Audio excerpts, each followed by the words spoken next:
Andito sa tindahan si Bichay.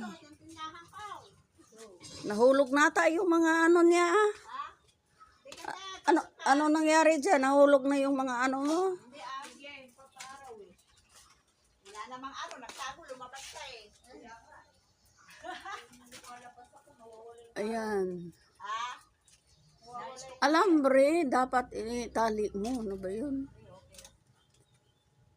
Ano yung alambre na ano? Yung may alambre na malambot. Oo. Hindi ka, pasok ka. Hindi, nagpapaaraw nga. Eh, wala nang araw, nagtago nga eh. Nagpakita. Ay, ikaw pala yung Ay, tingin. hindi mo ako nakilala. Bakit? Ano lang eh, yung daan-daan lang yung paningin ko kanina eh. Hindi to. Pumayat kasi ako. Oo nga, ang payat mo. Wala. Ang ganda ng katawan mo. Sana ganyan na ako kapayat. Maganda ito. Gusto ko pumayat. Para mag-brief na lang pag lumakad. Hindi pala ganyan kata.